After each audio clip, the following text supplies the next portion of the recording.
Buenos días, bienvenidas y bienvenidos a las labores de la Semana de Estudios de Medio Oriente y Norte de África, hoy miércoles 12 de noviembre. Damos la bienvenida a nuestro conferencista magistral, Luis Javier López Fayad, con la conferencia Animales versus Humanos, una relectura de la epístola 22 de los Ikhwan Asafa. Voy a presentar rápidamente a nuestro invitado. Él es profesor investigador titular en la Facultad de Filosofía de la Universidad Panamericana, miembro del Sistema Nacional de Investigadores, profesor de Filosofía Islámica y Árabe en la Maestría en Filosofía Antigua de la Universidad Panamericana y también en el posgrado en Filosofía de la UNAM. Ha publicado numerosos artículos especializados y capítulos de libros sobre filosofía árabe e islámica, la transmisión de la filosofía griega a tierras islámicas, y sobre historia intelectual de Oriente Medio y ética de la inmigración. Y después de este pequeño resumen de un muy extenso currículum, le dejo la palabra. Muchas gracias. Muchas gracias por la invitación, Sheku, Camila, a todos los organizadores. Me da muchísimo gusto estar aquí hablando de un tema bueno, que a mí me fascina y que he trabajado desde tiempo atrás, pero esta es la primera vez que este texto de los hermanos de la pureza lo voy a presentar en público. Entonces, pues me da mucha emoción ver las reacciones y la conversación que se pueda generar con todos ustedes. Entonces, las referencias a los animales, su lugar en la naturaleza, la forma en que los seres humanos se relacionan con ellos, sus capacidades cognitivas, lo que simbolizan, se encuentran constantemente en la tradición intelectual islámica, tanto en las fuentes religiosas, el Corán y las enseñanzas del profeta, como en la literatura jurídica y teológica. También deben tenerse en cuenta varios tratados zoológicos, literarios y filosóficos. No es este el espacio para abarcar todas estas perspectivas. Como un mero antecedente para comprender mejor la originalidad del planteamiento que haré en esta charla, viene al caso recordar que en el Corán y en los Ahadith se alude varias veces y en distintos contextos a los animales. Es común encontrarse en ambas fuentes con pasajes en donde se exalta el valor de los animales a causa de la ayuda y los servicios que brindan a los humanos. Hay también algunos otros pasajes en los que se habla del respeto que los humanos hemos de guardar ante la creación divina, y ello incluye, como es lógico, a los animales. El término árabe hayawan, animales, aparece una sola vez en el Corán. En su lugar se utiliza el término dawab, bestias. En líneas generales, en el Corán se afirma, al igual que en el Génesis de la Biblia judeocristiana, que el ser humano es una criatura privilegiada. Hemos creado al hombre dándole la mejor complexión, Corán 95:4. Sin embargo, también se dice que en realidad Dios es el dueño de la creación. De Dios es lo que está en los cielos y en la tierra, Corán 4:131. Aunque ha delegado el cuidado de esta a los seres humanos. Él es quien nos ha hecho sucesores en la tierra, o Él es quien nos ha hecho sucesores en la tierra y quien nos ha distinguido en categoría unos sobre otros para probaros en lo que os ha dado. Todo indica que los humanos somos responsables del cuidado de la creación divina, y no solo eso, se lee en el Corán que el mundo ha sido creado únicamente para gozo de los seres humanos, no solo para gozo de los seres humanos, sino para todas las criaturas vivientes. La tierra la ha puesto Dios al servicio de las criaturas, se lee en Corán 55:10. Este tipo de afirmaciones permite inferir que al menos en el texto central de la tradición islámica, Dios es autor y dueño de la naturaleza, y como tal, los seres humanos tenemos la obligación de respetarla y procurarla, conviviendo con las demás criaturas que Dios ha puesto en ella. Sin embargo, también se habla de una jerarquía entre las criaturas. Los seres humanos son los más privilegiados. Por esta razón, ellos son quienes pueden obtener mayor provecho de la naturaleza, pero al mismo tiempo son responsables de cuidarla tanto a ella como al resto de las criaturas que la habitan. En vista de que a los seres humanos se les ha delegado el cuidado de la creación y ésta a su vez está al servicio de todas las criaturas, es lógico que en el Corán también se afirme que algunos animales han sido creados para que los humanos se beneficien de ellos. La forma precisa en la que los animales deben ser tratados ocupó la atención de los juristas, los teólogos y los filósofos del mundo islámico. A pesar de ser altamente apreciados por los intelectuales musulmanes, es común encontrarse con que casi todos concluyen con la superioridad en términos ontológicos de los seres humanos frente a los animales. En la indagatoria que he llevado a cabo en otros trabajos, he explorado la visión acerca de los animales en teólogos como Al-Ghazali, Abd al-Jabbar y en filósofos como Ar-Razi, Ibn Sina y algunos otros. Si bien en todos hay claras concesiones a los animales en lo que respecta a sus capacidades cognitivas, al dolor que experimentan y al valor que representan para los seres humanos, la racionalidad humana es mucho más preciada que las capacidades físicas y cognitivas de los animales. Existe, sin embargo, una epístola bien conocida, el caso de los animales contra el hombre ante el rey de los genios, a partir de la cual se puede abordar el lugar de los animales en el contexto filosófico islámico desde diferentes perspectivas. Esta epístola, escrita por los miembros de la Fraternidad Filosófica Esotérica del siglo X, los Hermanos de la Pureza, Ikhwan al-Safa, es la 22ª de las 52 epístolas que componen su obra enciclopédica conocida como las Epístolas. Las epístolas tratan muchos temas de lógica y matemáticas, filosofía natural, psicología racional, metafísica, teología, etc. El caso de los animales contra el hombre está escrito como una fábula, cuyo objetivo es destacar los méritos y capacidades de los animales, al tiempo que expone las injusticias que los seres humanos han cometido contra ellos. Por lo tanto, la epístola 22 puede interpretarse como una defensa de los derechos de los animales y una refutación parcial de la supuesta superioridad de los seres humanos, que finalmente ganan la disputa. Los animales deben estar bajo el dominio de los seres humanos, pero la defensa y las exhortaciones que los animales hacen de sí mismos a lo largo de la fábula deben servir para reflexionar sobre cómo deben ser tratados. En mi enfoque de la epístola 22, no descarto la defensa de los derechos de los animales, que ha sido una lectura común entre quienes han tratado esta epístola, ¿no? Sin embargo, desentrañaré el lugar de los animales en la naturaleza según el marco cosmológico proporcionado en la primera parte de la epístola. Esta parte ha sido pasada por alto en la literatura académica. De hecho, hay una traducción al español de este texto y no aparece esa parte, ¿no? Toda esa primera parte no está en la versión en español, ¿no?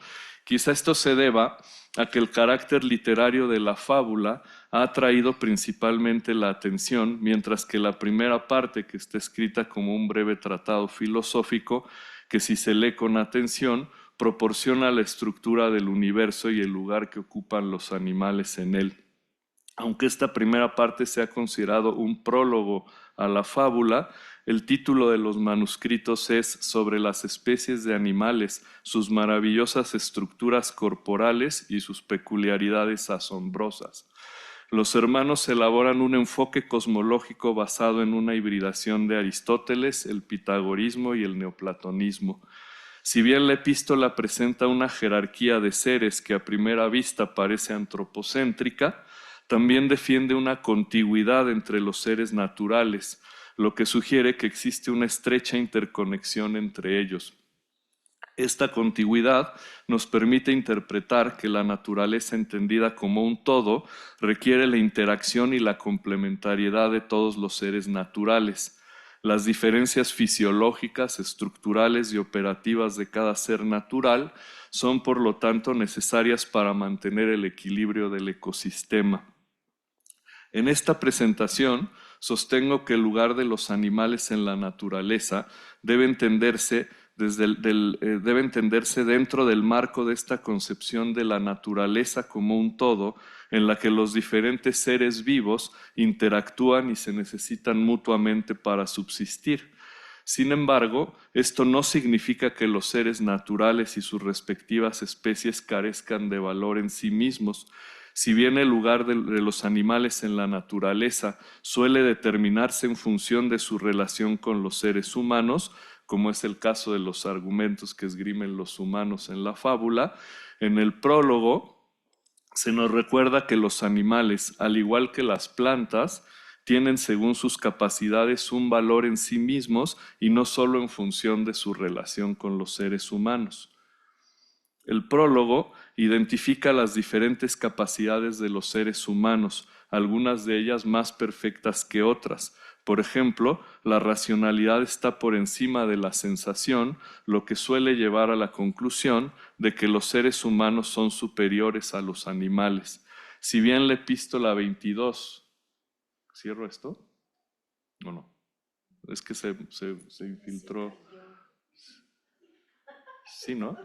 Bueno, si bien en la epístola 22 puede admitir esta conclusión de que la racionalidad es superior, las diferencias en las capacidades de los seres naturales no conducen necesariamente a una jerarquía ontológica, sino a una estructura operativa de la naturaleza. Eso es muy importante para el argumento del texto porque la mayoría de las lecturas ha sugerido que la superioridad es ontológica. Entonces yo trataré de sostener que no hay superioridad ontológica. En mi interpretación de la epístola se puede concluir que los seres naturales no deben valorarse desde una perspectiva ontológica, sino desde un punto de vista operativo.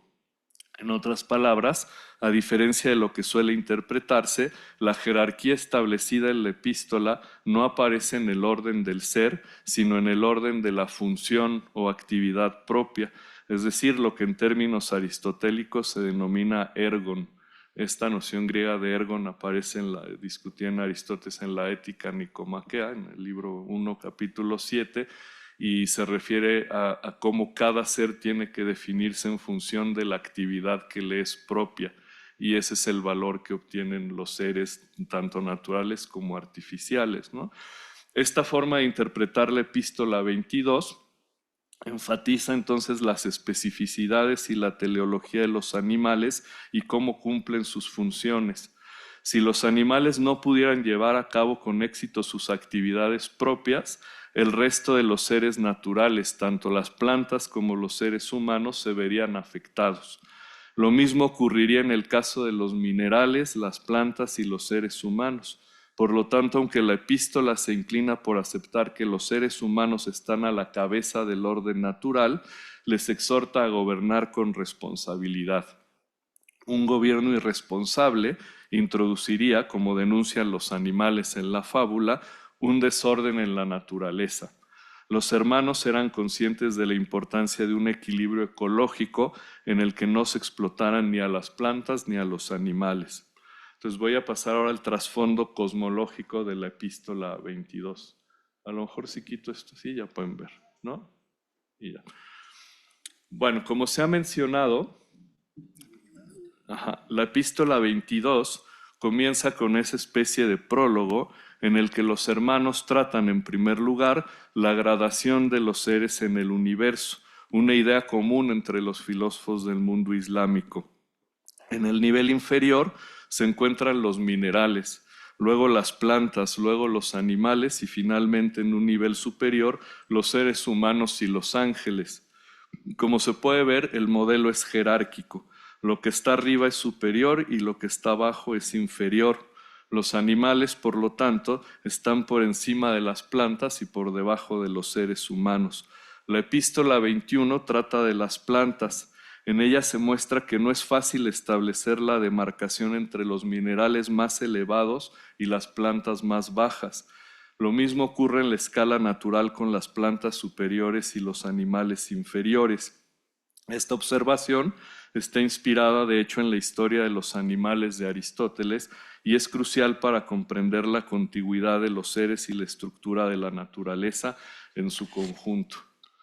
Eso es bien interesante porque quiere decir que de pronto es muy difícil, ¿no?, definir en la escala los que están justo en el límite, ¿no? Es decir, por ejemplo, no sabemos si un coral, ¿no? Por ejemplo, si un coral es una planta o un animal, pero lo mismo sucedería hacia arriba, ¿no? Por ejemplo, ya fuera de este contexto, si uno piensa en el bonobo, ¿no?, en el simio más inteligente, de pronto uno no sabe muy bien si eso ya es casi un humano, ¿no? Entonces toda esa escala natural es bien interesante porque de pronto hay organismos que no es fácil definir, ¿no? Ahora al principio que hablábamos del coronavirus y cómo cambió la dinámica de estas actividades, por ejemplo, un virus, ¿no?, que se discute si el virus está vivo o no está vivo, pero cómo cobra de alguna vida cuando esté en el organismo. Entonces, eso de establecer la escala y ver que en los límites no se puede distinguir muy bien la diferencia es muy interesante. Y entonces vean este pasaje como dice: explicaremos que el último grado vegetal es contiguo al primer grado animal.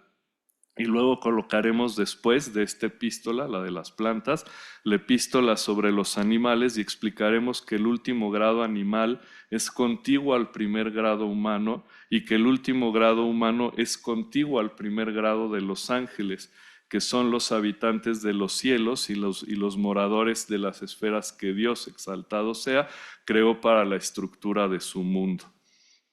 En el prólogo de la epístola 22 se afirma que una vez completado el ensayo sobre las plantas, el presente ensayo, el 22, tratará de la historia de los animales, pero también de sus orígenes y características biológicas generales, como el crecimiento y el desarrollo. Al estilo aristotélico, los hermanos presentan una clasificación de los animales según sus géneros, diferencias y especies, e incluso según sus comportamientos y hábitos. El prólogo comienza recordando lo dicho en el pasaje anterior de la epístola 21. Los animales superiores se asemejan al rango más bajo de los seres humanos y el rango más alto de los seres humanos se asemeja a los ángeles más bajos. Las personas de corazón puro y mente clara pueden darse cuenta de que esta contigüidad es prueba de que toda la jerarquía y el orden de los seres provienen de una primera y única causa, al igual que los números provienen de la unidad. La analogía con los números es muy ilustrativa, ya que implica una secuencia con una conexión muy estrecha. Pero a pesar de esta contigüidad de los seres naturales, la epístola afirma la superioridad del alma humana. Los hermanos aluden a la epístola 9 sobre la ética, donde se dice que según Corán 2:30, el ser humano es el vicario de Dios en la tierra. Los seres humanos son admirables y han alcanzado metas maravillosas, pero los hermanos afirman de inmediato que el objetivo de la epístola 22 no es hablar de la grandeza de los seres humanos, sino de los animales, sus méritos y las distinciones que los hacen también admirables. Sin embargo, se dice que a pesar de la naturaleza admirable de los animales, algunos hombres despreciables los han maltratado y los han oprimido. El prólogo dedica varios párrafos a explicar la jerarquía de los seres naturales según sus capacidades y funciones, haciéndose eco de la clasificación de los seres vivos de Aristóteles en su tratado acerca del alma. Los hermanos explican que los animales y las plantas comparten las capacidades de nutrición y crecimiento. En los animales se añaden el movimiento y la sensación, y finalmente los seres humanos se caracterizan por su capacidad de razonamiento y discernimiento. Esta presentación jerárquica merece atención. Parece confirmar la superioridad de los seres humanos. Sin embargo, una lectura atenta del prólogo sugiere que el objetivo no es demostrar la superioridad humana, sino proporcionar una especie de marco cosmológico, teniendo en cuenta lo que se ha explicado anteriormente en otras epístolas, principalmente en las epístolas 16 a 21. La epístola 16, como pueden ver ahí, trata de la explicación de los cielos y del mundo natural. En términos generales sigue Aristóteles en Sobre el cielo, en la explicación de las esferas, las estrellas y los 4 elementos. El cuerpo del mundo tiene forma esférica y el movimiento de sus esferas es circular. El movimiento circular de los cuerpos celestes da lugar a los 4 elementos y a todos los cuerpos naturales generados bajo la esfera de la luna. Esto es precisamente lo que explican los hermanos en la epístola 17 y lo que hace Aristóteles en su libro sobre la generación y la corrupción. Esa epístola presenta 7 tipos de cuerpos naturales, a saber los 4 elementos, los animales, las plantas y los minerales. Adoptando el hilemorfismo de Aristóteles, la epístola explica que los elementos están compuestos de materia y forma. Estos 4 elementos se transforman entre sí dando lugar a los minerales, las plantas y los animales. La epístola 18 trata sobre los fenómenos atmosféricos, al igual que hace Aristóteles en su tratado Meteorológicos. Allí, Aristóteles explica las afecciones de aquellas cosas que están situadas entre la esfera de la luna y el centro de la Tierra. Sin embargo, en el libro cuarto, Aristóteles también explica la formación de los fósiles y los metales. Esto está relacionado con la epístola 19, una explicación extremadamente interesante de los minerales. De hecho, Aristóteles no escribió ningún tratado sobre minerales, sin embargo, entre los tratados pseudoaristotélicos que circulaban en Bagdad en el siglo X, hay 2 obras relevantes sobre eso, precisamente sobre los minerales y el tratado sobre las plantas. Si bien la explicación de los minerales y las plantas en las epístolas 19 y 21 no sigue al pie de la letra los tratados pseudoaristotélicos, el estudio de estas cuestiones está claramente inspirado en esas obras y en otras fuentes peripatéticas. En el capítulo 1 de la epístola 19 hay algunas observaciones muy relevantes a otras epístolas. La primera referencia es a la epístola 42, que se llama Sobre las opiniones y escuelas de religión, donde los hermanos explican que el mundo es innovado, originado, inventado y creado a partir de la nada, y que aquel que lo originó, inventó, creó y formó es el creador. La creación es ex nihilo y de novo, está respaldada por y eso está respaldado por una conocida formulación coránica, sé y será.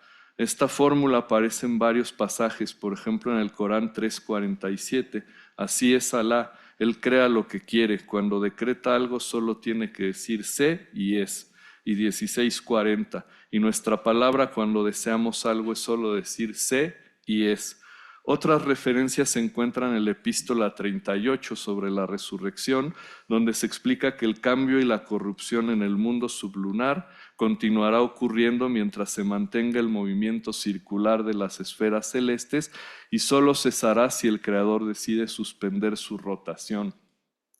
Estas alusiones podrían aclarar lo dicho en las epístolas 16 y 17 sobre el proceso por el cual los movimientos de los cielos dan origen a los seres sublunares.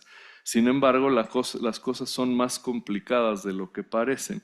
En primer lugar, hay que señalar que la alusión a la creación dista mucho de ser aristotélica. Mientras que Aristóteles sostenía que el mundo era eterno, los hermanos introducen aquí la noción de creación a partir de la nada, o más precisamente la noción de creación instantánea. La forma en que los hermanos entienden la creación es complicada. Se pueden encontrar pasajes contradictorios en las epístolas. Por ejemplo, mientras que los capítulos 1 y 11 de la epístola 19 se refieren a un creador que produce el mundo a partir de la nada, en otros pasajes los hermanos parecen introducir un giro neoplatónico que sugiere más bien un modelo emanacionista. En el capítulo 1 de la epístola 40, sobre causas y efectos, se dice que la creación se enseña a la gente común porque es más fácil entender a Dios como un artesano. Sin embargo, la explicación correcta y filosófica del origen del mundo es el emanacionismo, es decir, el mundo es eterno, ¿no? Los hermanos sostienen, sin embargo, que algunos seres fueron innovados y originados todos a la vez y otros gradualmente. Los que fueron originados todos a la vez son los objetos espirituales divinos, o sea, el intelecto activo, el alma universal, la materia prima y las formas abstractas. El intelecto es la primera emanación del Creador, el alma universal es la luz del intelecto, mientras que la materia prima es su sombra. Las formas abstractas son las huellas producidas en la materia por el alma universal. Estos objetos espirituales se originan instantáneamente. Esto significa que han sido traídos de la no existencia a la existencia en un solo acto, en el momento preciso en que, según el Corán, Dios dijo sean y fueron. Los cuerpos celestes, los elementos y el resto de los seres naturales se fueron generando gradualmente. En resumen, el Creador, Dios o el Uno, crea un intelecto que contiene las formas de todos los demás seres. Ese intelecto origina el alma universal, que a su vez origina la materia prima. Del alma universal emanan los cuerpos celestes y los cuatro elementos. A través de la influencia del movimiento de los cuerpos celestes, la transformación de los cuatro elementos da lugar a todos los cuerpos naturales. Eso es un poco difícil, pero como es una forma de explicar el origen del universo. En el capítulo 2 de la epístola 19 se ofrece una descripción de las transformaciones de los sujetos, de los seres que están sujetos a la generación y a la corrupción. Miren lo que dice ahí: las transformaciones de los cuatro elementos entre sí, tal y como hemos explicado parcialmente su modalidad en la epístola sobre la generación y la corrupción, los fenómenos atmosféricos y los cambios del aire, tal como hemos explicado en la epístola sobre meteorología, la transformación de los seres sujetos a generación y corrupción que se forman y solidifican en el interior de la tierra, en las profundidades de los mares y en las cavidades de las montañas, es decir, las sustancias materiales, cuya modalidad explicaremos parcialmente en esta epístola. La transformación de las plantas y los árboles, es decir, de cada cuerpo que se nutre y crece, como hemos explicado en la epístola 21, y la transformación de los animales, es decir, de cada cuerpo que se mueve y siente, como hemos explicado parcialmente en una epístola después de la mención de las plantas, o sea, la que nos corresponde hoy, la 22. Como se puede ver, este pasaje no menciona la epístola 20, que se llama sobre la cuididad de la naturaleza, que se aleja de la definición aristotélica de la naturaleza como principio y causa del movimiento y del reposo, pero interrumpe el curso aristotélico de las otras epístolas para presentar una angelología basada en las doctrinas ismailíes. Sin embargo, en esta epístola hay algunas observaciones que se mantienen cercanas a la cosmología de Aristóteles, pero expresadas en términos escatológicos. Por ejemplo, los cuerpos celestes son intermediarios entre los seres divinos y el mundo natural e influyen en los cuatro elementos y en la conformación de los seres sublunares. En resumen, los hermanos conciben una estructura del universo dependiente de un creador que crea el reino supralunar en el que tienen lugar los movimientos celestes que dan origen a los seres naturales, incluidos los animales. Se trata de un esquema neoplatónico en el que en el nivel del mundo sublunar o de la naturaleza existe una relación de contigüidad entre los seres generados, minerales, plantas, animales y finalmente el más noble de todos los animales, es decir, el ser humano, el único, como veremos, que será capaz de volver a su origen divino. Entonces vamos ahora a las capacidades de los animales. El prólogo insiste en la jerarquía de los seres, como acabamos de ver. Se dice que los minerales y las plantas son temporalmente anteriores a los animales. La jerarquía se debe a las capacidades de cada ser natural.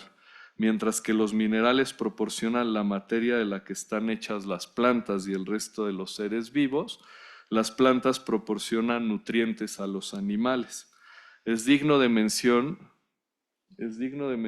que los hermanos destacan las especificidades y la teleología propias de las plantas. Pueden asimilar la humedad del agua y otras partículas de la tierra, transformándolas en hojas, frutos y granos maduros. Eso es súper interesante porque ese trabajo de las plantas, la versión que estarían usando como fuente, que tiene una historia interesantísima porque está incluida en las obras de Aristóteles, pero no es de Aristóteles, parece que es un texto de Teofrasto, pero que algún medieval solo se preservaba la versión árabe. Y ayer que estábamos en la sesión de traducción, ¿no?, que a mí me encantan esas cosas, y entonces el traductor, a un medieval se le ocurrió traducir el texto árabe al latín y luego del latín al griego. y pensaba que con eso se había podido recuperar el texto aristotélico original. Entonces ya se imaginarán todos los que están aquí que saben árabe, griego, latín, lo que sea, que eso es un desastre, ¿no? Entonces, pero aún así el texto es muy interesante porque discute, ese pseudo Aristóteles no sabe bien, por lo que decíamos antes de la contigüidad, no sabe bien si las plantas están vivas o no. Y entonces está muy preocupado por eso. Dice, pero luego se reproducen, pero ¿cómo se reproducen, no? Y aquí en este epístola es bien interesante porque hay observaciones que se parecen mucho a lo que están haciendo los botánicos actuales, ¿no? Este italiano muy famoso, Stefan Mancuso, que tiene esta idea de que las plantas tienen inteligencia, ¿no? Y que tienen esa capacidad de absorber información, pero tienen percepción extendida, que quiere decir que no son pasivas como creemos, sino que están actuando permanentemente con el entorno, ¿no? Y incluso manipulan animales, manipulan a los insectos, manipulan el clima, el entorno, etcétera.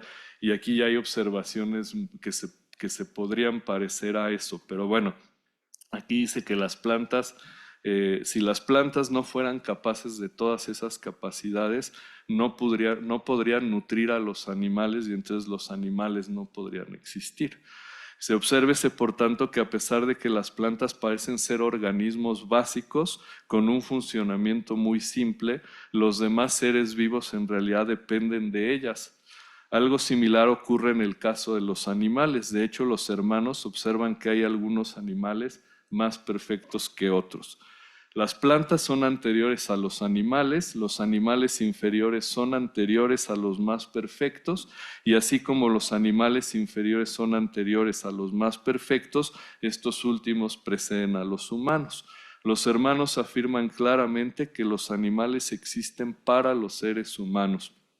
Y esto es evidente porque sin los animales, los seres humanos no habrían logrado todo lo que necesitan para vivir cotidianamente. La epístola 22 explica a continuación algunos aspectos fisiológicos importantes, comenzando por las plantas. Miren, mientras que las plantas viven boca abajo, es decir, con la cabeza, es decir, las raíces apuntando hacia el centro de la tierra, los seres humanos tienen la cabeza apuntando hacia arriba, hacia el cielo, y se mantienen erguidos. Los animales, por su parte, no tienen la cabeza apuntando ni hacia abajo ni hacia arriba, ¿no? Sino horizontalmente, ¿no? Hay ese corto, no sé, una película infantil, Ratatouille, ¿no han visto? Que dice así ve, ¿no? Que dice así ve el gato al ser humano, y el gato ve para abajo al ser humano. Y el perro lo ve para arriba, pero la rata lo ve como igual, ¿no? Entonces eso recuerda eso, ¿no? Esa forma de entender la naturaleza responde a la sabiduría divina y a la providencia soberana. Los animales se definen como seres con un cuerpo que se mueve y percibe. Como ya se ha mencionado, se alimentan y crecen, pero también tienen percepción y movimiento. Los animales más inferiores son similares a las plantas y solo tienen un sentido, el tacto. Entonces, fíjense cómo eso es interesante porque hay plantas que tienen tacto y esas son las que son muy difíciles de definir, ¿no? Cuando compran la planta carnívora no se sabe si eso es un animal o si eso es una planta, ¿no? Es el caso, por ejemplo, dice en el texto de los Ibn al-Safá, de los gusanos, ¿no? Por ejemplo, los gusanos no se sabe bien qué, ¿no? Los animales inferiores surgen muy rápidamente, pero se descomponen y perecen pronto. Eso es muy interesante, ¿no? Los mosquitos, se generan todos muy rápido, pero viven muy poco. Por el contrario, cuanto más perfectos son los animales superiores, más tiempo tardan en desarrollarse, pero más tiempo viven. Los animales superiores tienen 5 sentidos y la capacidad de discernir y ser educados. Esta descripción se basa claramente en la historia de los animales en el libro 1 de Aristóteles. Según la epístola, los animales superiores son casi seres humanos, dado que su aparato perceptivo y sus operaciones son muy similares a las nuestras. Entre los animales inferiores y los superiores hay algunos que solo tienen 4 sentidos. El único sentido que les falta es la vista. Como dice Aristóteles en el Tratado del Alma 2.3, viven en lugares oscuros y no necesitan ver, ¿no? Los topos, ¿no?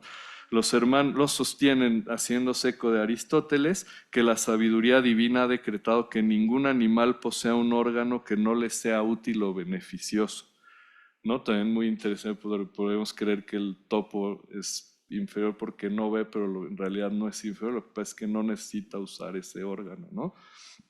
Aristóteles piensa que cada ser vivo está organizado de una determinada manera según su teleología. Los hermanos están de acuerdo, pero añaden que esto se debe a la sabiduría divina. Los animales superiores serían aquellos que poseen los 5 sentidos. Aunque se podría pensar que los animales superiores son los que más se parecen a los seres humanos desde el punto de vista fisiológico, la epístola menciona animales con capacidades cognitivas sofisticadas como las hormigas y las abejas, que piensan y disciernen e incluso organizan sus vidas en sociedades que trabajan juntas por su propio bien. Unas líneas más adelante, los hermanos consideran aspectos anatómicos que amplían las funciones de los animales superiores. Los animales que tienen cuerpos más completos, es decir, articulaciones, extremidades, una combinación de huesos cortos y largos, ligamentos, venas, carne, órganos como el cerebro, los pulmones, el corazón, el hígado, el vaso, los riñones, el estómago, los intestinos, etc., e incluso órganos externos como las patas, las manos, las alas, las garras, etc., pueden interactuar de muchas maneras con su entorno. En algunos aspectos son incluso mejores que los seres humanos. Como dice, los animales acuáticos pueden respirar bajo el agua, otros más son resistentes a condiciones climáticas extremas y tienen mayor fuerza física. La epístola dedica varios párrafos a un análisis detallado de la anatomía de varios animales, señalando la perfección de su fisiología, operaciones, comportamiento y hábitos. En cuanto a los órganos, la epístola otorga un lugar privilegiado al cerebro. En el caso de los seres humanos es el rey del cuerpo. El cerebro es un órgano superior, es un órgano rector que a diferencia de los demás órganos no está al servicio de otros, ¿no? Bueno, ojo, esto es importante porque en esta época, en el siglo X, todavía entre los filósofos había teorías cardiocentristas, ¿no? Aristóteles era cardiocentrista y esto se heredó acá.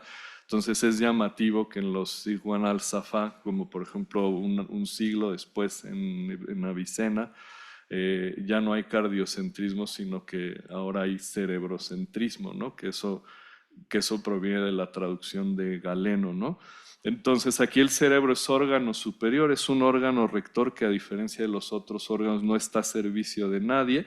En su descripción del cerebro, los hermanos vuelven a distanciarse de Aristóteles, como acabo de decir, para quien el corazón era el órgano rector principal. En este sentido, los hermanos se acercan más a Galeno y señalan que la sensación, el pensamiento, el recuerdo y el razonamiento son posibles gracias al cerebro. El corazón sirve al cerebro y gobierna el cuerpo y sus funciones. Algunos párrafos se dedican a explicar la relación del corazón con los otros 3 órganos, a saber, el hígado, los pulmones y las arterias.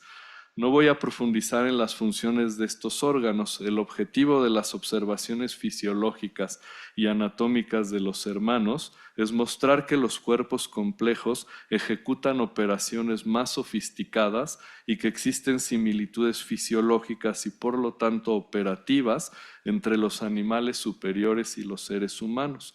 De hecho, también hay órganos externos que permiten el desarrollo de diferentes operaciones entre los animales. Los hermanos hacen observaciones meticulosas sobre la forma en que las diferentes especies respiran, se reproducen, lo que comen, los tipos de hábitos y la simetría, estructura y funciones de las diferentes especies, con especial atención en las aves. Clásico, ¿no? Bueno, ahora vamos a la disputa con los seres humanos. Tras destacar los méritos, las diferencias y las capacidades de los animales, la fábula comienza presentando el conflicto entre los animales y los seres humanos.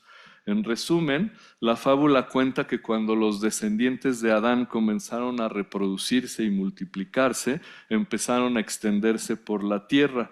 Al principio eran vegetarianos y se cubrían con hojas de los árboles. Rápidamente sometieron al ganado, vacas, ovejas, camellos, caballos, mulos, asnos, etcétera, poniéndolos a su servicio y maltratándolos. El resto de los animales, onagros, gacelas, fieras y aves, asustados por el maltrato de los seres humanos, huyeron a otras regiones. Pero los humanos los persiguieron, cazándolos y capturándolos para convertirlos en sus esclavos.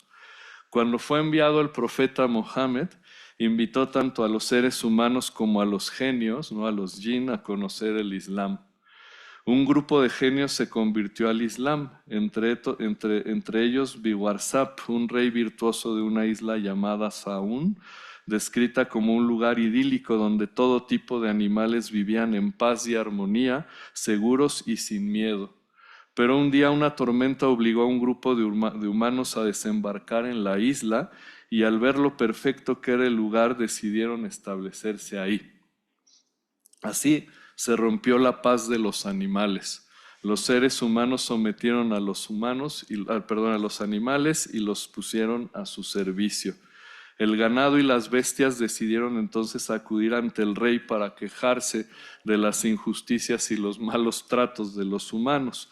El rey, sabio y justo, convocó entonces a los representantes de los humanos, 70 de diferentes países, a quienes había tratado con hospitalidad para que respondieran a la acusación de los animales. Así comienza la disputa durante la cual se esgrimen argumentos bíblicos, jurídicos, filosóficos. Además, en su defensa, los animales aprovechan para destacar sus méritos y capacidades y cómo la existencia de los humanos sería imposible sin ellos.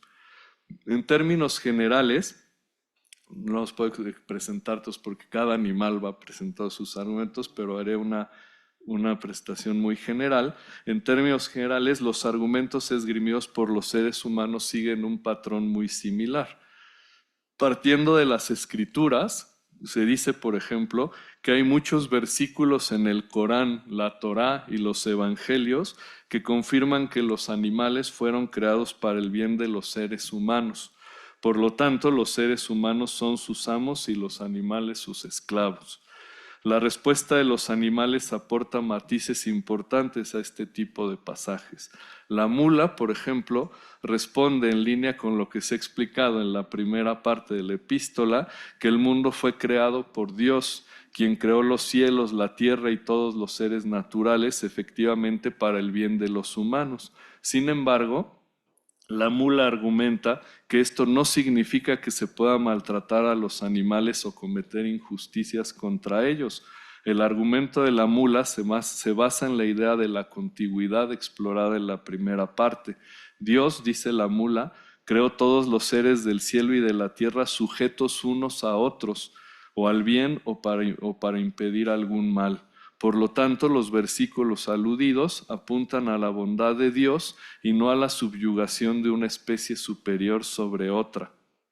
Pero los humanos insisten y esgrimen argumentos racionales y filosóficos basados en sus perfecciones anatómicas y fisiológicas.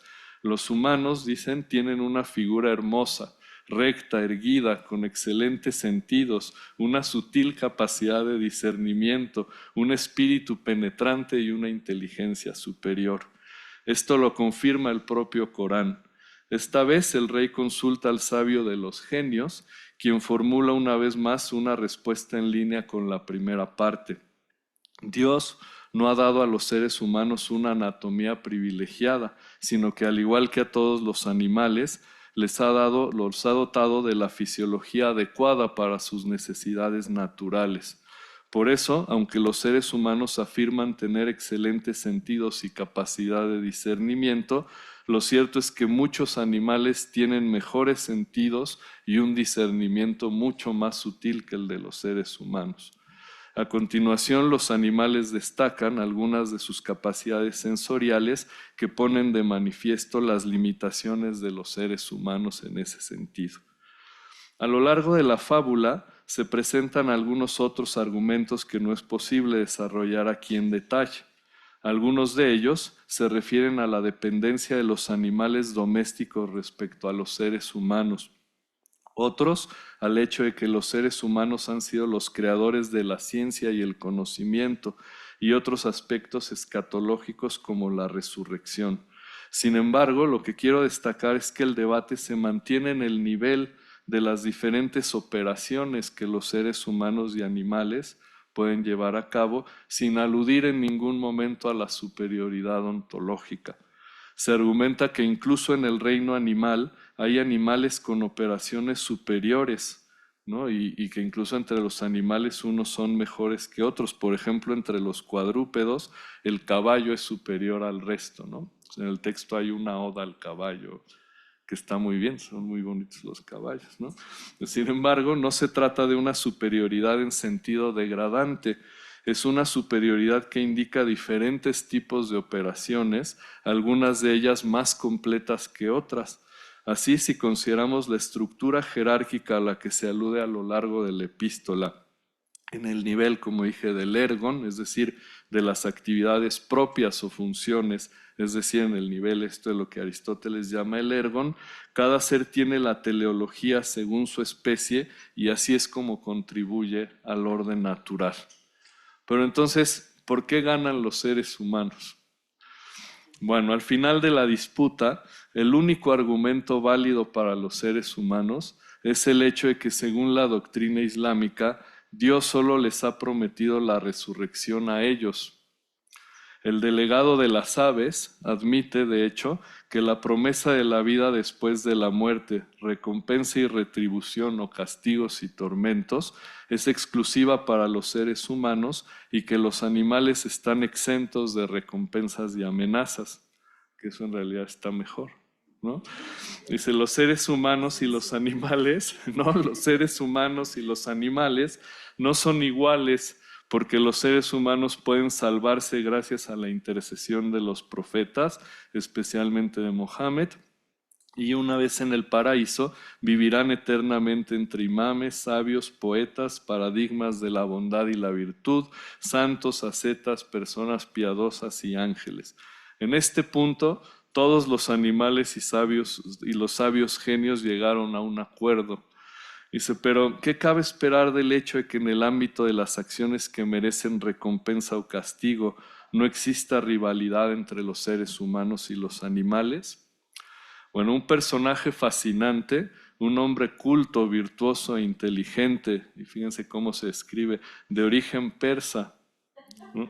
Pero, dice, esto lo preparé por una, dice, tengo que decir algo, ¿no? Dice, Shadi, de origen persa, árabe de fe. Con este pasaje quedamos bien. Hanif de confesión, ¿no? Iraquí de cultura, cristiano de modales, damasceno de devoción, griego de ciencia, indio de discernimiento, sufí de intuición, regio de carácter, magistral de pensamiento y divino de conciencia, se toma la palabra y señala que tras escuchar que entre los seres humanos hay verdaderos amigos de Dios, es decir, los mejores entre los seres creados, capaces de actuar con rectitud y virtud, conocedores de las ciencias y poseedores de un conocimiento noble, debe escucharse el veredicto del rey. Dado que los propios animales han aceptado que la promesa de una vida después de la muerte es exclusiva de los seres humanos, lo que establece una verdadera distinción entre ellos y los seres humanos y confirma el lugar privilegiado de estos últimos dentro de la creación, las instrucciones del rey son que los animales están sujetos a los mandamientos y prohibiciones de los seres humanos. Sin embargo, este veredicto tiene que interpretarse con cautela. En una especie de epílogo a la epístola, se argumenta que la fábula que acabamos de presentar no es un cuento infantil. Se han utilizado deliberadamente modos de expresión indirectos que pueden haber velado las verdades que se esconden detrás de la fábula. Batin, ¿no? De hecho, no es casualidad que la fábula sostenga que hay seres humanos que pueden ejercer su dominio con sabiduría y justicia porque dominan la ciencia y el conocimiento y saben que sus buenas acciones serían recompensadas. La epístola exhorta a los seres humanos a no introducir el desorden en el reino natural, sino a gobernarlo y administrarlo con sabiduría. Como se ha mencionado en la epístola 9 sobre la ética, los hermanos recuerdan Corán 2:30, donde se dice que el ser humano es el vicario de Dios en la tierra. Esto significa que a diferencia de los animales, los seres humanos tienen una enorme responsabilidad porque están llamados a garantizar que se preserve el orden en la naturaleza y por lo tanto necesitan gobernar de forma ordenada para trascender en la otra vida. Deben preservar la unidad y la paz en la naturaleza, no porque sean ontológicamente superiores, sino porque Dios les ha pedido una tarea muy especial, a saber, gestionar la creación. Si los seres humanos no cumplen con esa actividad, toda la naturaleza se verá afectada. Los hermanos distinguen entre los seres humanos que introdujeron el desorden al someter a los animales y los buenos musulmanes que comprenden que su vicaría no consiste en el dominio absoluto de la creación, sino en la preservación del equilibrio natural según las funciones de cada ser vivo. La epístola 22, por lo tanto, es una advertencia para reflexionar sobre el valor de los animales y un recordatorio de las obligaciones que los seres humanos tenemos hacia la creación. Muchas gracias.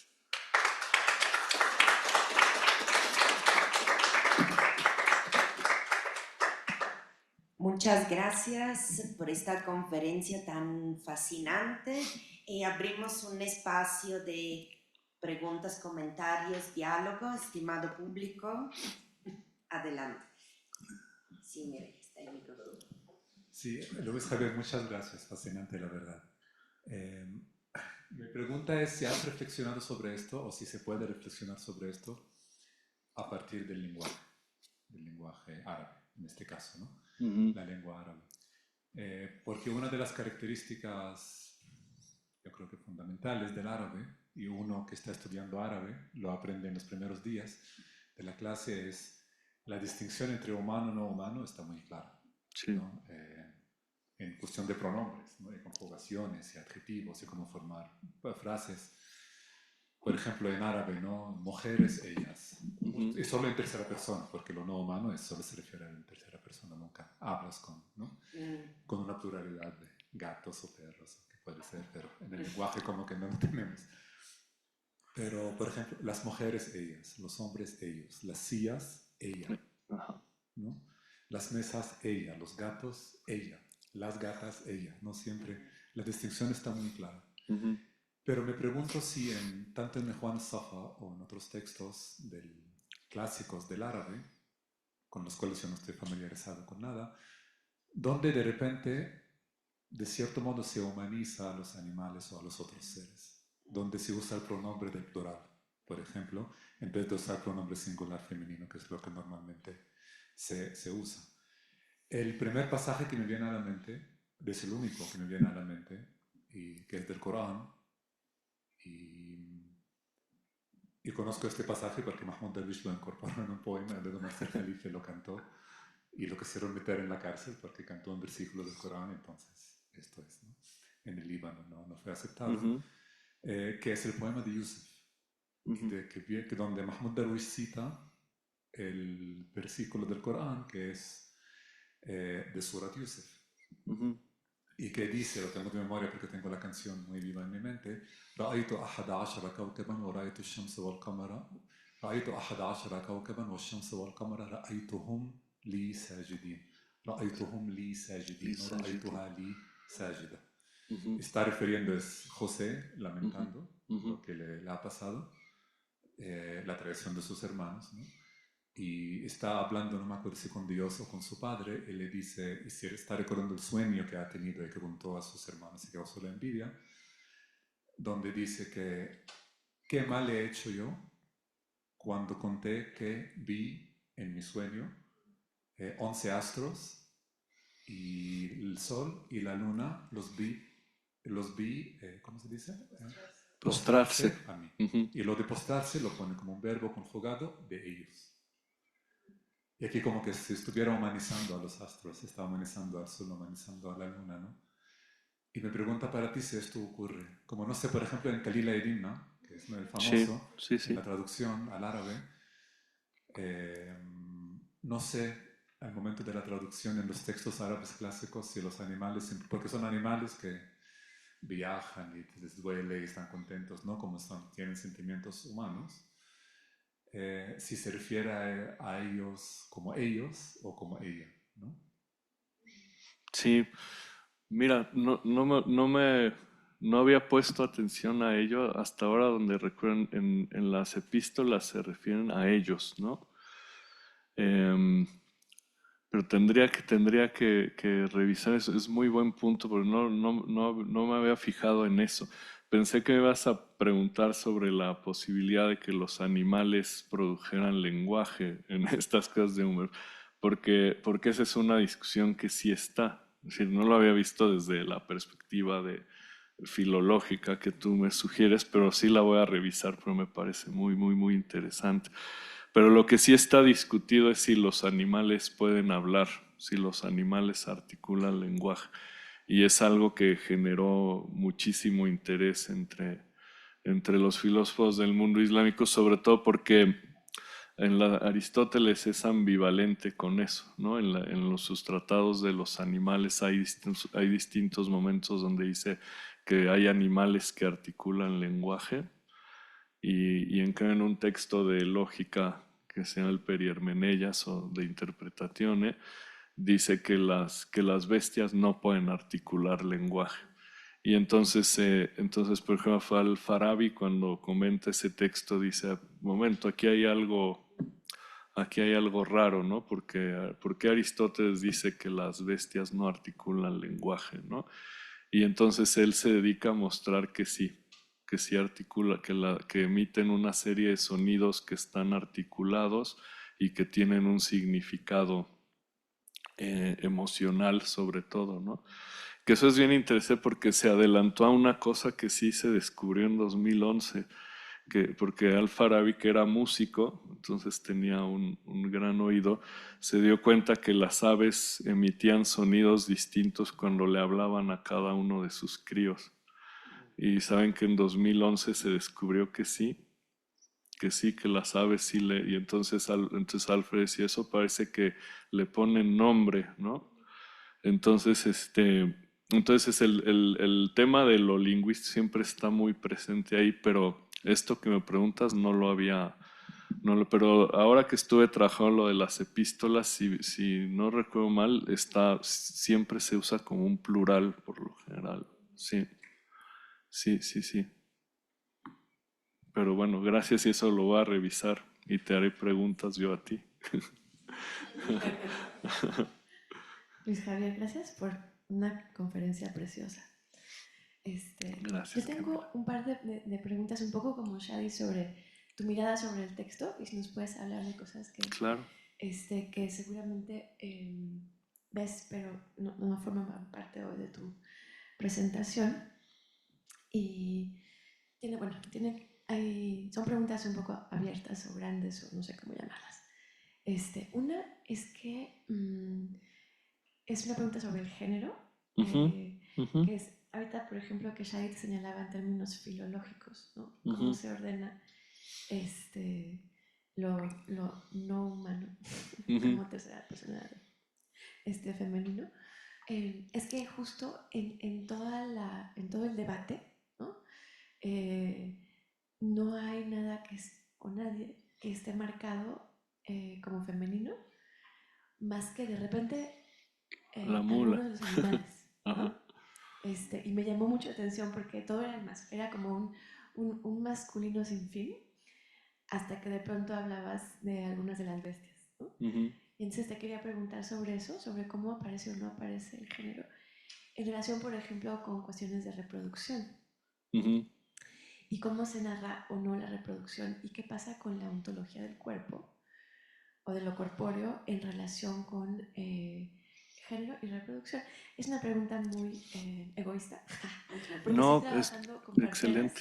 musulmanas y quiero entender más o mejor si de pronto, por ejemplo, me parece fascinante que la 20 introdujera a los ángeles o esta angelología, Sí. porque justamente en estas tradiciones de acompañamiento al parto, en diferentes momentos y prácticas del Islam, hay una presencia muy fuerte de lo corpóreo no material, ¿no? O del cuerpo y la ontología del cuerpo pensada no como reducida a estas capacidades de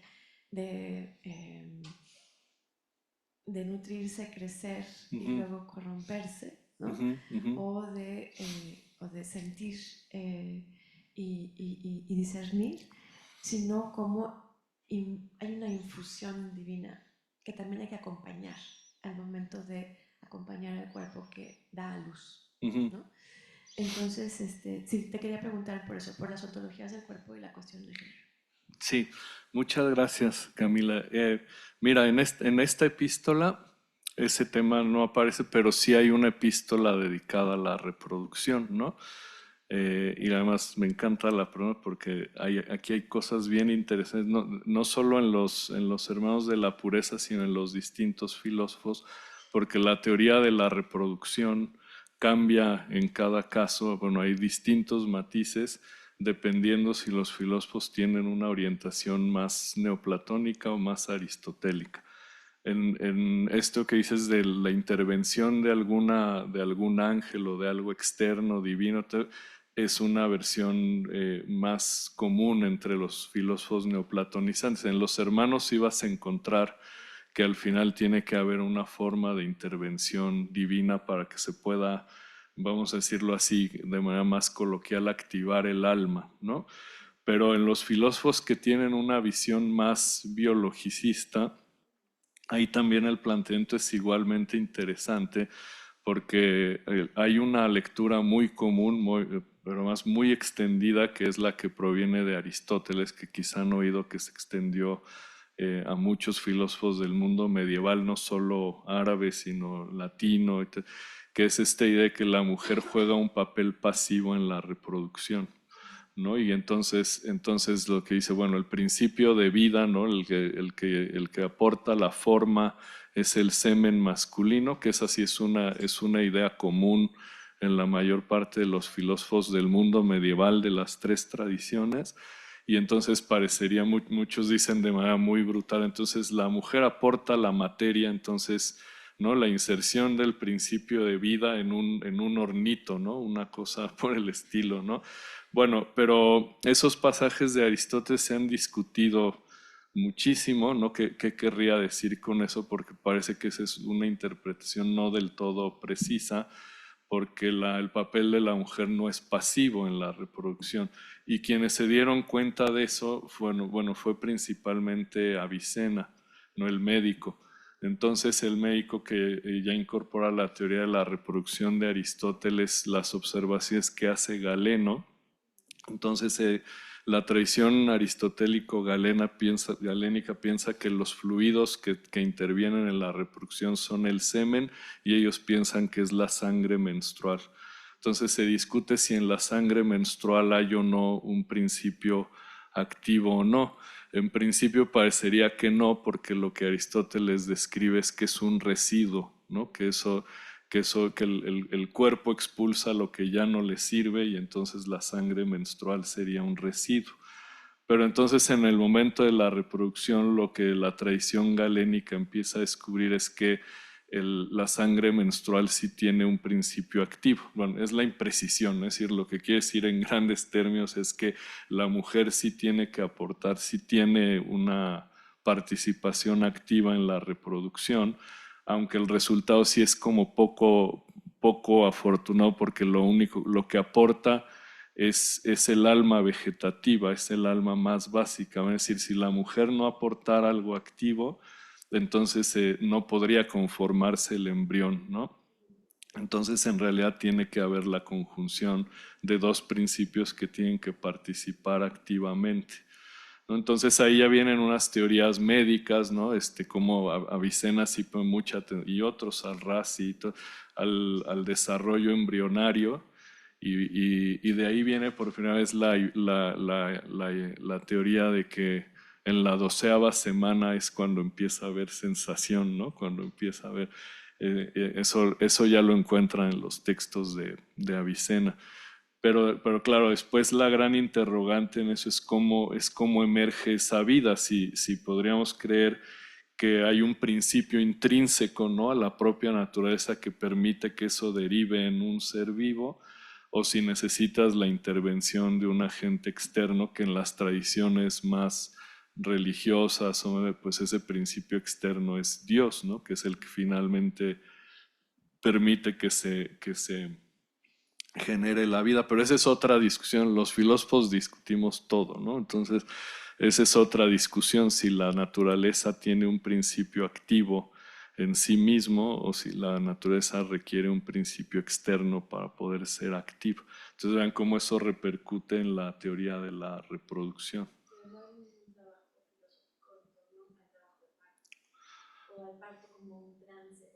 No, fíjate que eso es bien interesante porque la historia de la ginecología es preponderantemente masculina, ¿no?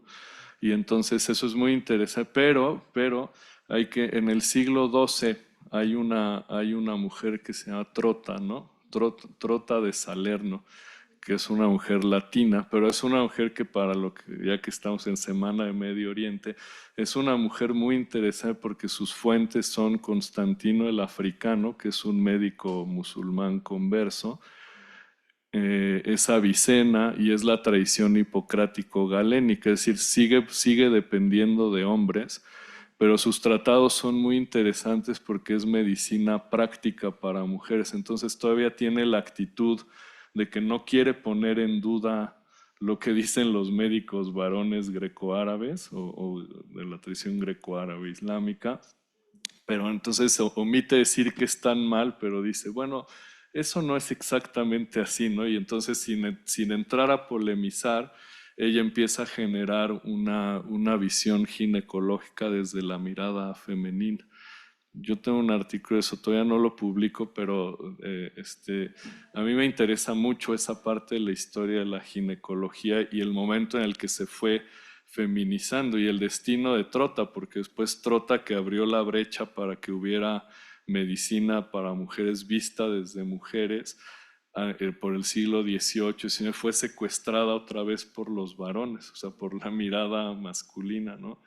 Y fue hasta finales del XIX, el siglo XX, que de pronto pues, se recuperó un corpus médico escrito por mujeres. Sí entra al parto.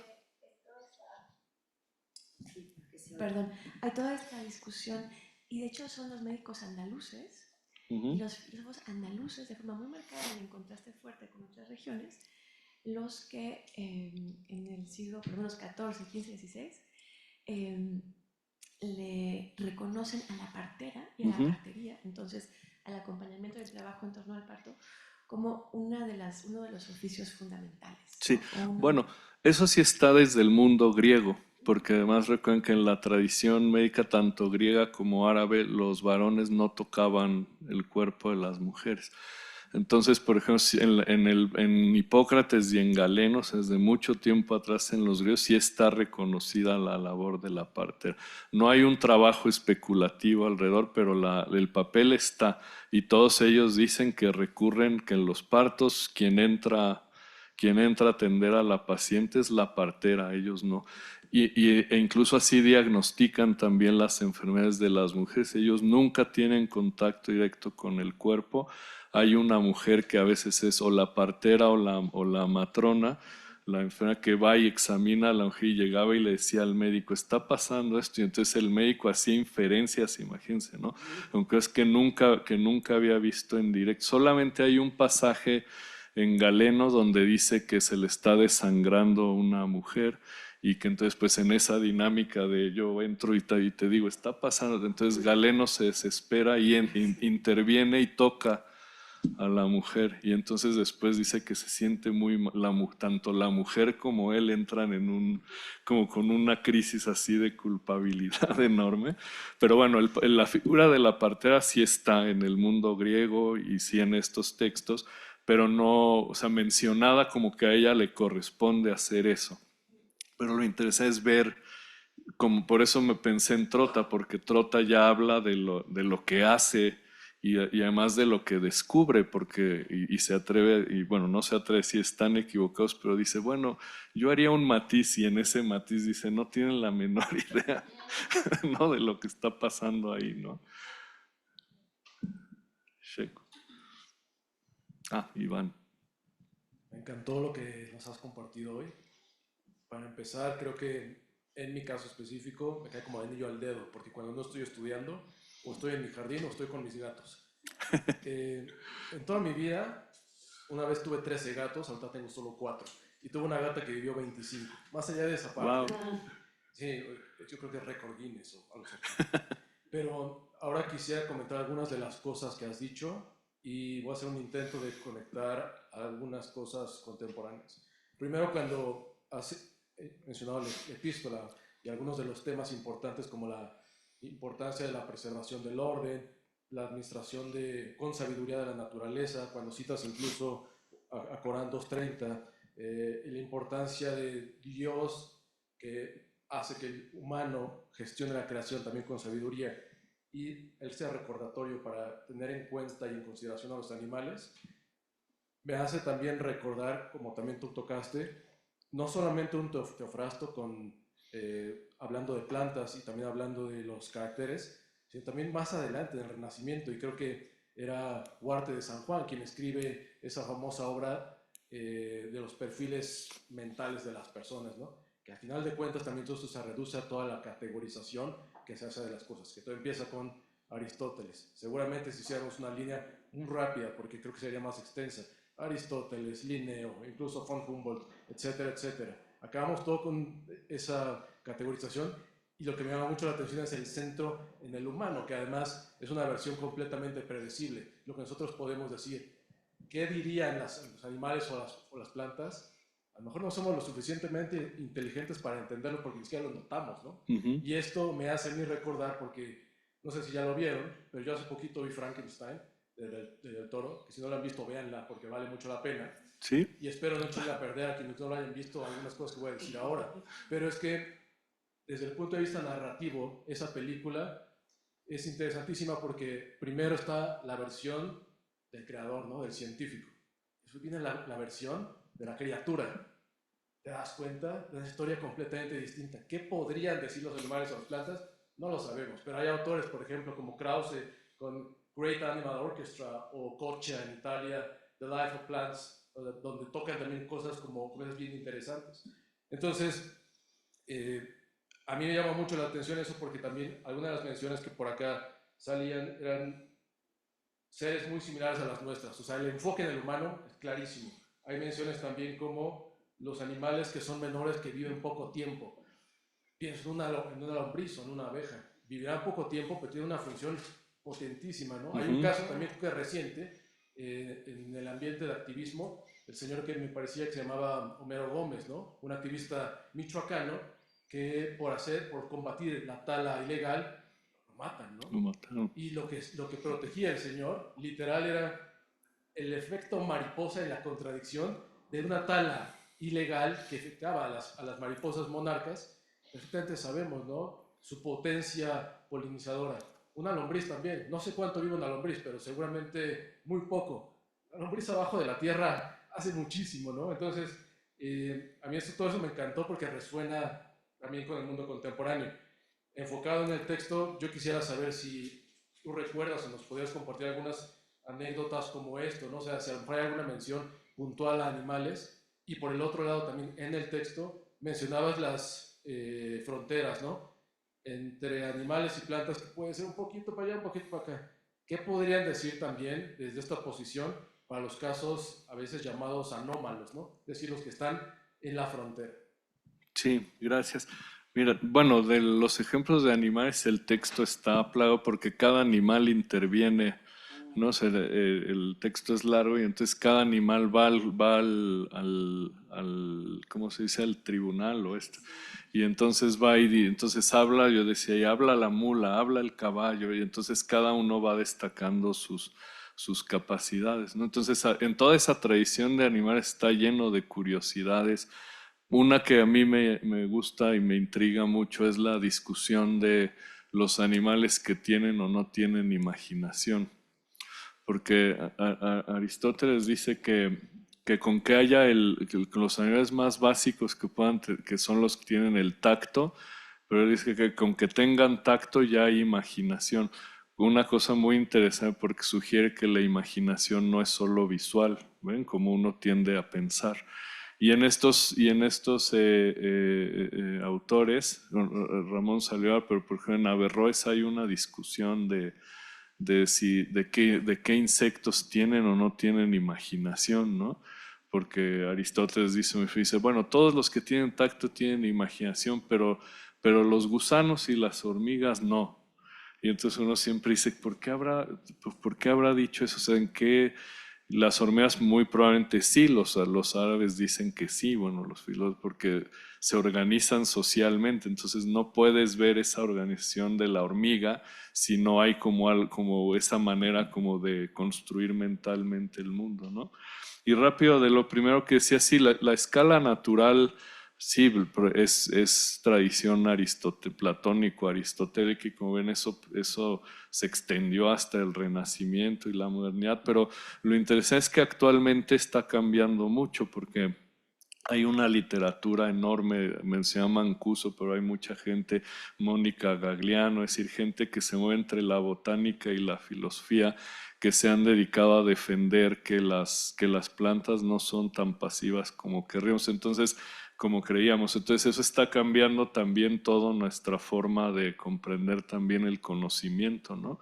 Por lo que les decía, porque resulta que pues, las plantas tienen unas capacidades perceptivas enormes, ¿no? Y entonces pues eso modificará nuestra forma de entender la escala natural, ¿no? Todavía hay mucha resistencia. Yo doy muchas clases de epistemología, tecnología, y les digo, hoy vamos a ver las plantas, todos abren los ojos. Y me dicen, ¿por qué vamos a ver las plantas? Les digo, porque las plantas piensan. Y de pronto me dicen, ¿cómo que las plantas? Y les digo, bueno, no piensan igual que nosotros, no hacen álgebra, pero tienen unas capacidades de comprensión y interacción y manipulación del entorno muy notable. Algo que parece que esta escala natural tradicional no contemplaba, aunque como les digo, uno puede empezar a encontrarse ahora ya con esa óptica textos e interpretaciones de los textos como lo que dije aquí, que parecen sugerir que tampoco es que estos autores pensaban que era todo tan pasivo, ¿no? Sino que sí se daban cuenta que algo había, pero no lo sabían. Bueno, esos textos, hay textos árabes y latinos de los minerales y las plantas, que son textos de 4000 páginas, ¿no? O sea, yo cuando le digo a mis estudiantes, Alberto Magno escribió un texto de las plantas, ¿quién le quiere entrar? Son 4000 páginas. Y entonces dicen, no, pues, y dicen, pero ¿cómo escribió 4000 páginas de minerales y piedras, no? Y les digo, a mí me parece un tema fascinante, ¿no? Pero hay gente que no lo ve así, y lo mismo con plantas. Entonces sí, yo creo que a estas alturas está como modificándose mucho la escala natural, ya no es vista de la misma manera, ¿no? Checo, ¿qué decía? Voy a poner por este lado y ya es. Perdón. Gracias. Ay, pues muchas gracias por la conferencia. Siempre me encanta escuchar cosas de animales y más como de la región que me gusta. Y me saltaba cuando decías que pues antes del siglo X como todo era cariocentrista y me saltó la duda de, creo que ahora como todo este argumento de que los animales son menores o sea, como que son inferiores es por esto de la inteligencia, pero antes, ¿cómo era esa justificación de, o sea, si todo se centraba en o sea, como en el corazón, pues Sí. todos tienen esa misma función? Entonces, bueno, me salta esa duda. Y también al principio decías que no había, bueno, que en la traducción que conociste de este trabajo, pues como que se saltaban varias partes y no sé si ahora ya haya una traducción como más Bueno, suave. está la bilingüe que está en inglés, que publicó el Instituto de Estudios Ismailíes, que está publicando todas las epístolas bilingües, entonces ahí está el texto árabe y ahí está completo. Pero la que sacó Ciruela la hizo creo Emilio Tornero, ¿no? Y, ¿verdad? Que tú también la conoces, ¿verdad? Está fragmentada, el prólogo no está. Entonces, claro, si tú lees, ¿qué es lo que veo aquí? Si lees el texto sin el prólogo, no, porque está concentrada en la disputa, ¿no? Y de lo primero, lo del cardiocentrismo es porque los médicos, Aristóteles, que era más bien biólogo más que médico, pero también la tradición médica rápido logró inferir que lo primero que se conforma en un animal vivo es el corazón. Entonces la idea es que pues el corazón que era necesario para la sangre, entonces era el órgano primario. Entonces pues a las preguntas de por qué tenemos percepción, por qué podemos pensar, pues todo se explicaba desde el corazón. No es que el cerebro no tuviera un papel, sino que eran los dos órganos principales, pero la función del cerebro, que era frío, y el corazón caliente, toda la medicina antigua explica mucho en función de lo frío y lo caliente, lo seco y lo húmedo, etc., ¿no? Entonces el cerebro servía para templar el corazón. Todavía no había manera de entender el sistema circulatorio. ¿ve? Entonces Galeno empezó a darse cuenta de la circulación, de que había sistema nervioso, etc. Y eso pues en la medicina posterior, sobre todo en la persa y en la árabe, pues ya hay un desarrollo del sistema nervioso, el sistema circulatorio, ya está la distinción cerebro-corazón, pero antes no. Por ejemplo, Aristóteles pensaba que podíamos pensar por el corazón, no porque pensara en el cerebro, ¿no? Entonces esa pregunta, la mente, probablemente si le hubieras preguntado dónde está la mente, te hubiera dicho en el corazón, ¿no? Y ven que actualmente pues se discute, tampoco está en el cerebro, pero es un problema filosófico, ¿no? Si la mente está o no en el cerebro, ¿no? Y ya saben que Putnam dice, mind is not in the brain, ¿no? Pero bueno, nosotros podemos creer que de alguna forma, porque sin cerebro no pensamos, ¿no? Ujú. ¿Sí? ¿Contesté todo o no? Sí. Pues, también mi pregunta era como antes, ¿cómo es que, o sea, en esta visión cardiocentrista, cómo se justificaba que los animales eran inferiores a los humanos? También por cuestiones operativas, es decir, esta clasificación operativa y mucho los sentidos, ¿no? Lo que decía, los animales menos perfectos solo tienen un sentido, el tacto, ¿no? Lo que decía, los que tienen 5 son más perfectos, pero luego los que tienen un cuerpo más completo, las articulaciones, etcétera, ves como en la constitución fisiológica vas teniendo mayores capacidades operativas, ¿no? Pero entonces por eso la superioridad humana es sospechosa, ¿no? Porque nosotros no aguantamos, estamos con abrigos aquí, ¿no? Si fuéramos un oso, ¿no? No un alce, ¿no? Los alces que son gigantes, ¿no? No necesitamos nada, son más fuertes, el animal es más fuerte, entonces por eso la apuesta antropocentrista pues, es la de decir, bueno, pero nosotros somos racionales, pero eso puede ser muy debatible, ¿no? Que seamos racionales, quiero decir, ¿no? Sí. Pues muchísimas gracias, Luis Javier, por esta muy interesante conferencia.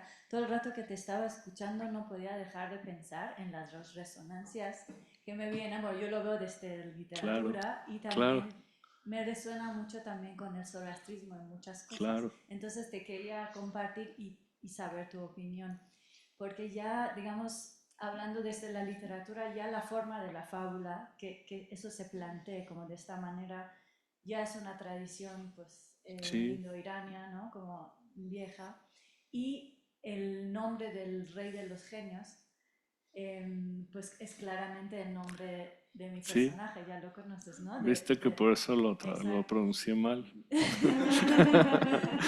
Porque dijiste que él se llama Vivarsap, ¿no? Ajá. Y bueno, pues Vivaraz es un nombre, es como Exacto. la misma cosa. Entonces me imagino de repente a un rey de los genios que viene de otro lado, ¿no? Y totalmente todo de repente dije, habrá que ver al rey de los genios también en relación con este personaje. Y cuando hablabas de la cuestión de la creación del mundo y del alma universal, de cómo está en esta teoría Emanacionista. emanacionista, Ujú, está la cuestión de lo instantáneo y lo gradual. O sea, todo eso es que es muy parecido a lo que viene, por ejemplo, en el libro de la creación, de la tradición zoroastriana, es igualito, ujú. ¿no? El orden de las cosas, de cómo a partir de qué se hacen, ¿no? O qué cosas llegan a ser al mismo tiempo y qué cosas vienen después, ¿no? Entonces, y cuando hablabas de la cuestión de la cabeza, y me gustaría preguntarte ya sobre eso, pues esto también se le pone un énfasis en la introducción del Shahnameh, ¿no? Ujú, Porque Ferdowsi va contando la historia de la creación, entonces habla de que los animales miraban hacia abajo, perdón, de las plantas miran hacia abajo, que no se mueven, que los animales sí se mueven, miran hacia adelante, y el ser humano alza la cabeza hasta el sol, ¿no? Como ahí con las metáforas suyas.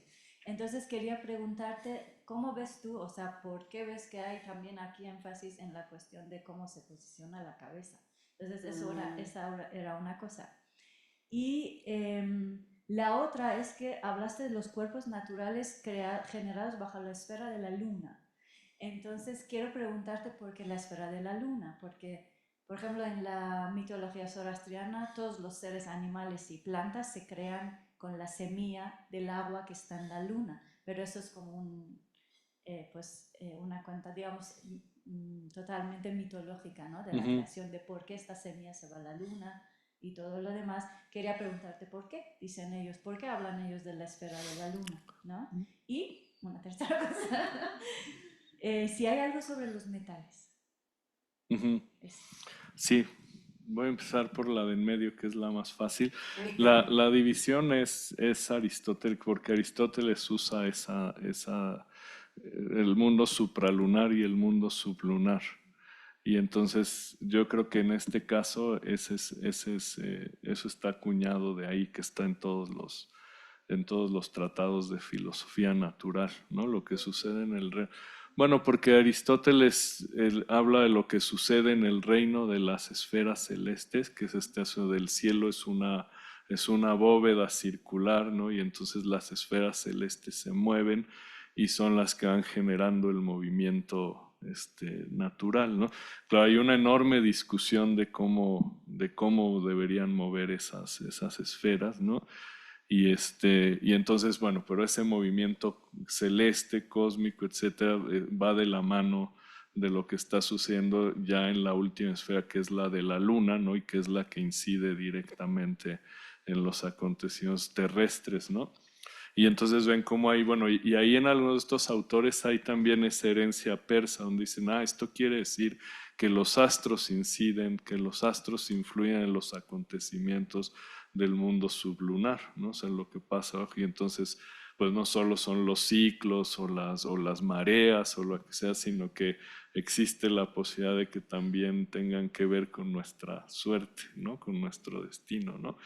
Y luego la primera es súper interesante porque siempre se ha discutido la identidad de este grupo, ¿no? De esta secta, porque es una secta muy ecléctica.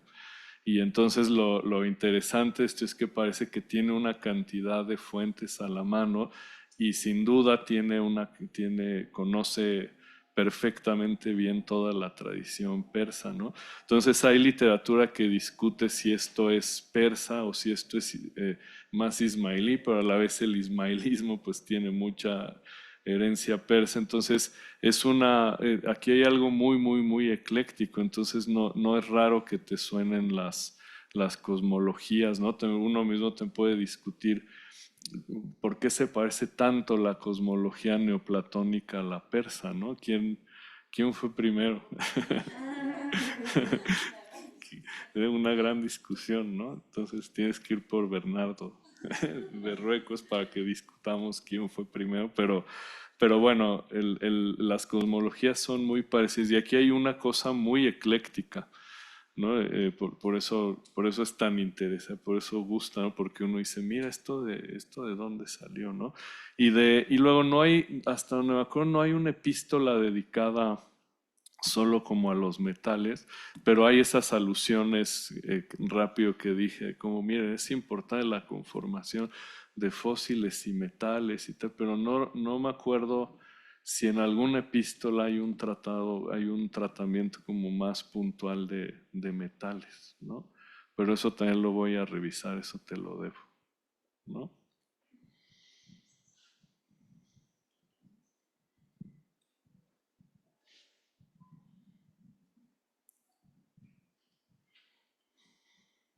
Me pareció interesante ahorita también que se tocó el asunto del centro del corazón y después el cambio hacia el cerebro. Recordemos, si al menos yo no estoy equivocado, que ya hay evidencia para apuntar a que lo primero que no se conforma es el sistema circulatorio, sino el neuronal, ¿sí? Médula, etcétera, posteriormente el cerebro, el corazón. Esto es muy interesante desde el punto de vista metafórico porque o sea, quisiera hacer una síntesis muy rápida, o sea, cerebro, mente, entre comillas, corazón, cuerpo. Metafóricamente, un racional como Aristóteles apuntaba hacia el cuerpo o el corazón en ese sentido, ¿no? Los árabes después tienen el enfoque en el cerebro. Y todo esto viene a colación también por la repercusión que en la actualidad tiene tanto una cosa, tanto un órgano como otro, ¿no? En términos de salud, la repercusión que hay en el cerebro está relacionadamente directa con el corazón, ¿no? La evidencia del ejercicio físico, por ejemplo, que no solamente implica un beneficio a la apariencia o al cuerpo, sino también a prevención de dolencias mentales y de otro índole, ¿no? Esto también lo vinculaba con esa película de Del Toro. En la película de Frankenstein, ¿Te me gustó encantó, mucho? citan incluso, y la voy a ver otra vez seguramente, y cita incluso, hace una mención marginal, pero menciona cómo los médicos musulmanes, desde ese entonces, los médicos musulmanes medievales ya tienen identificado de alguna manera el sistema linfático. Esto en la coyuntura cuando está conformando, ¿no? Y demás. Y todo esto también viene a colación porque se habla de animales, se habla de minerales, se habla de ser humano. Creo que cada vez más, como comentaba anteriormente, la importancia de detectar las anomalías o mal llamadas a veces anomalías, o en el terreno tal cual donde es especialista del Toro, de los monstruos, el entendimiento de los monstruos en la actualidad es todavía más potente que, por ejemplo, en los bestiarios del medievo o de otras épocas, ¿no? O sea, ahorita tratar de abrir esa categorización para ampliar el conocimiento y encontrar las conexiones entre las categorías establecidas y las otras que están surgiendo y las que podrían surgir después, ¿no? Sí, bueno, nada más dos cosas rápido. Sí es porque eso no te contesté del anterior. Sí existe la categoría del monstruo, que es justo un tipo de privación, es decir, un cuerpo perfecto tiene que cumplir sus funciones operativas. Entonces, si por algún motivo no se cumple una función, entonces puedes hablar de un monstruo, ¿no? De hecho, esto es terrible lo que voy a decir, pero hay pasajes donde Aristóteles dice que las mujeres son monstruos, ¿no? Porque pues no cumplen las funciones completas, ¿no? Exacto. Y sí, es común, ¿no? Ya tenemos que cortar, pero bueno, nada más quería hacer un matiz. No toda la tradición árabe musulmana se abandonó el cardiocentrismo. Por ejemplo, hay un dato curioso que nada más dejo ahí, muy interesante, que es que a pesar de que Avicena ya no era cardiocentrista y pues es el gran médico cuyo canon siguió siendo el libro de texto en Europa incluso hasta el siglo XVIII, pero Averroes, ¿no? Ibn Rushd en Al-Ándalus era tan aristotélico que a pesar de que ya sabía que la tradición galénico-aviceniana no era cardiocentrismo, siguió defendiendo el cardiocentrismo, ¿no? Curioso, pero bueno, muchas gracias. Gracias por las Muchas preguntas gracias. Yo y solo, comentarios. muchísimas gracias. Me solo me deja perpleja que entonces en el paraíso no va a haber gatos. ¿Para qué queremos ir? Sí. sí, qué mal. ¿No? Ni alces. No, no es- Muchas gracias. Muchas gracias.